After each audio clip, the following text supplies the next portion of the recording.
Hello everyone, extra grades में आपका स्वागत है।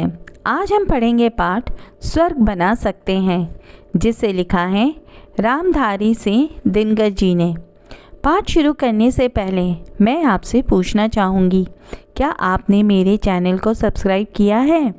अगर आपने अब तक सब्सक्राइब नहीं किया है तो कृपया कर लें, लाइक बटन दबाएं और मेरे लेटेस्ट वीडियो के लिए बेल आइकन दबाना ना भूलें।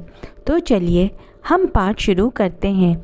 आज हम पाठ पढ़ेंगे स्वर्ग बना सकते हैं, जिसे लिखा है रामधारी सिंह दिनकर जी ने। सबसे पहले हम आपको कवि का परिचय देते हैं। श्री रामधारी सिंह दिनकर का जन्म 30 सितंबर 1908 को बिहार के मुंगेर जिले में सिमराय गांव में एक कृषक परिवार में हुआ। 2 वर्ष की अल्पायु में ही इनके पिता का निधन हो गया था। मैट्रिक की परीक्षा में सर्वाधिक अंक प्राप्त करने पर इन्हें भूवेद स्वर्ण पदक मिला था। बीए ऑनर्स की परीक्षा पास करने के बाद इन्होंने अध्यापक का कार्य किया।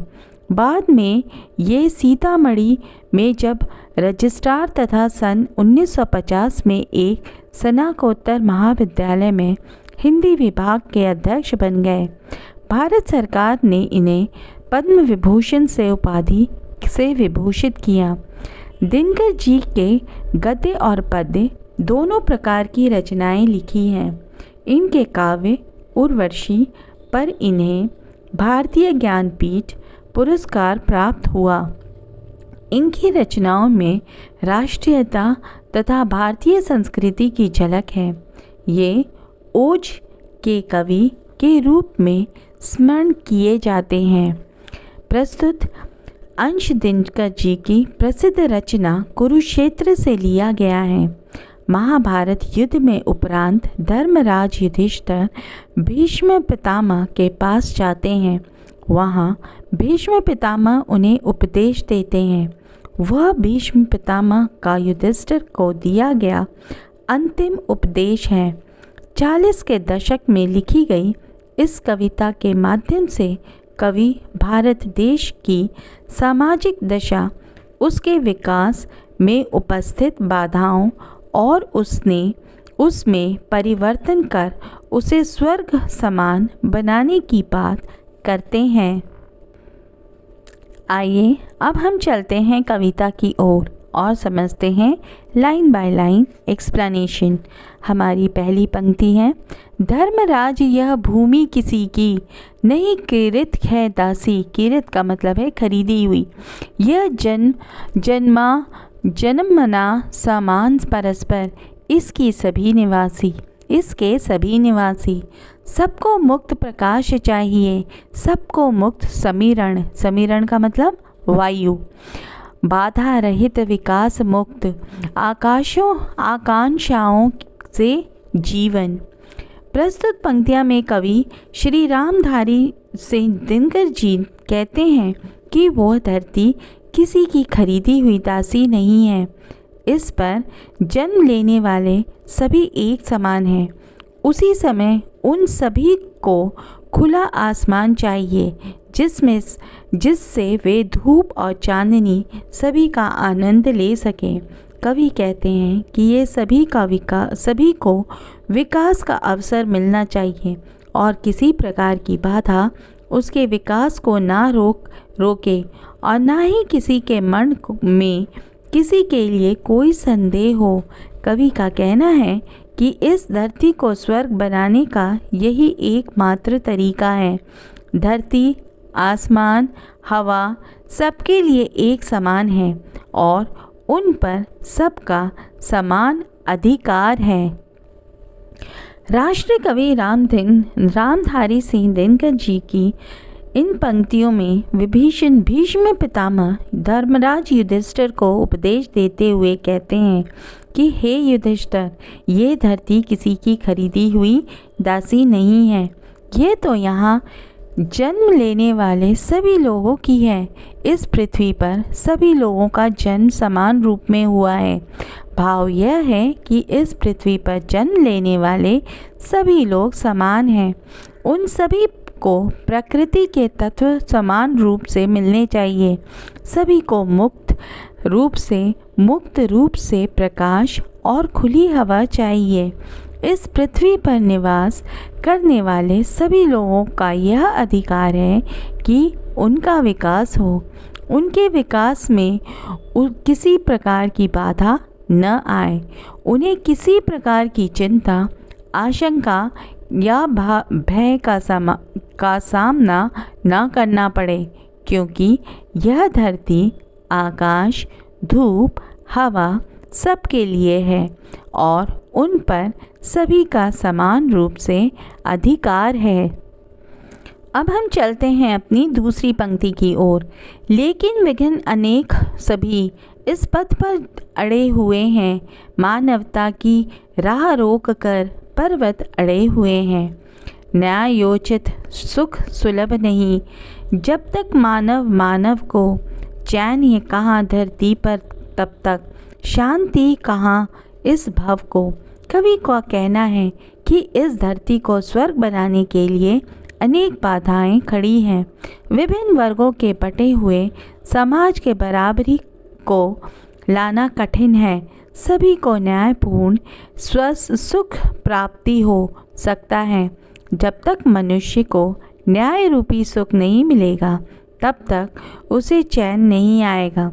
अतः कवि ऐसा संसार बनाना चाहते हैं जहाँ सभी को न्यायोचित सुख के साथ चैन और शांति मिले। भीष्म पितामह धर्मराज युधिष्ठिर को उपदेश देते हुए कहते हैं कि यद्यपि धरती, आकाश, धूप, हवा आदि पर सबका समान रूप से अधिकार है, सभी को बाधा रहित विकास करने का अधिकार है, तथापि अभी इस मार्ग में अनेक बाधाएं हैं। मानवता के मार्ग में अनेक प्रकार की समस्याएं, कठिनाइयाँ और बाधाएं हैं। इसीलिए मनुष्य का समुचित विकास नहीं हो पाया है। कवि कहते हैं कि जब तक मनुष्य के न्याय के अनुसार अधिकारों को स्वीकार नहीं किया जाता, तब तक उन्हें वे अधिकार नहीं मिल जाते, तब तक समाज में शांति स्थापित नहीं हो सकती। समाज में शांति की स्थापना के लिए यह आवश्यक है कि मनुष्य के न्यायोचित अधिकार उन्हें दिए जाएं। अब हम चलते हैं अपनी तीसरी पंक्ति की ओर। जब तक मनुज का यह सुख भाग नहीं सम होगा। सम का मतलब है समान या शांत।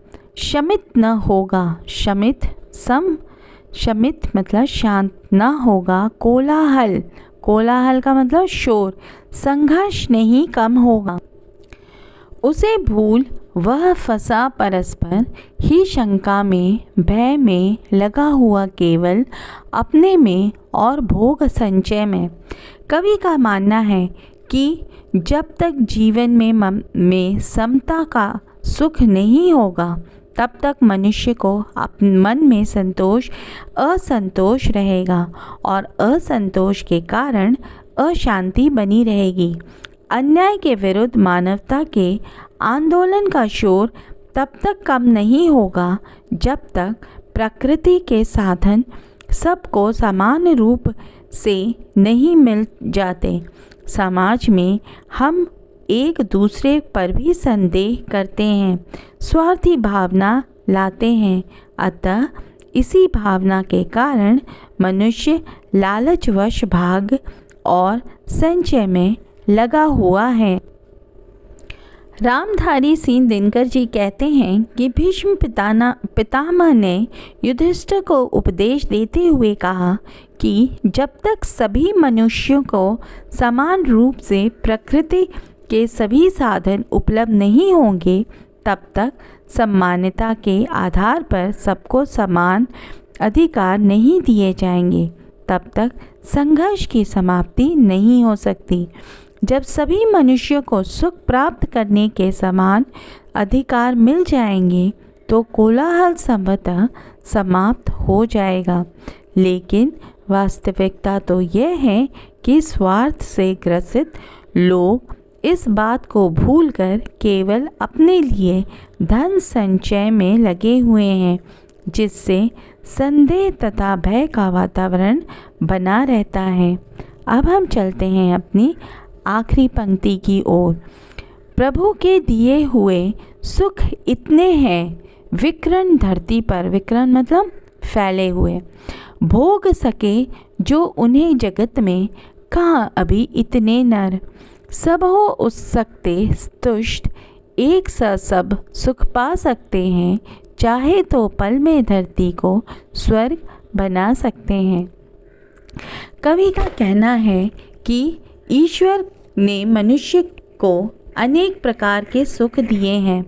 वन, पर्वत, नदियाँ, धरती, सोना, उगलने वाली कृषि भूमि, सोना, चांदी, जल, मिट्टी, पेड़ पौधे, किसी की भी साधन की धरती पर कमी नहीं है।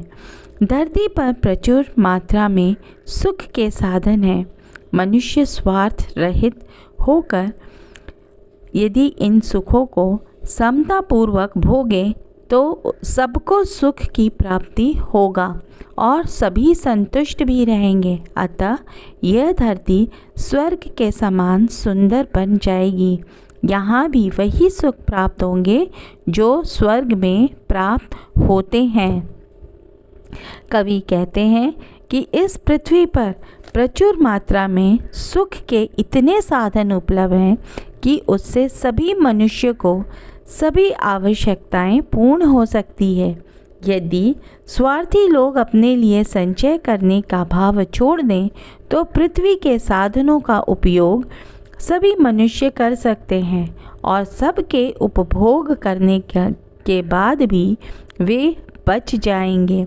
भाव यह है कि धरती पर किसी भी चीज़ की कमी नहीं है।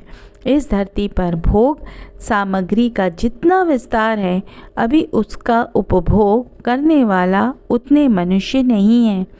यदि कुछ लोग केवल अपने लिए संचय करने की दुष्ट प्रवृत्ति का त्याग कर दें तो सबके भोगने के बाद भी खाद्य सामग्री तथा अन्य पदार्थ बचे रह जाएंगे।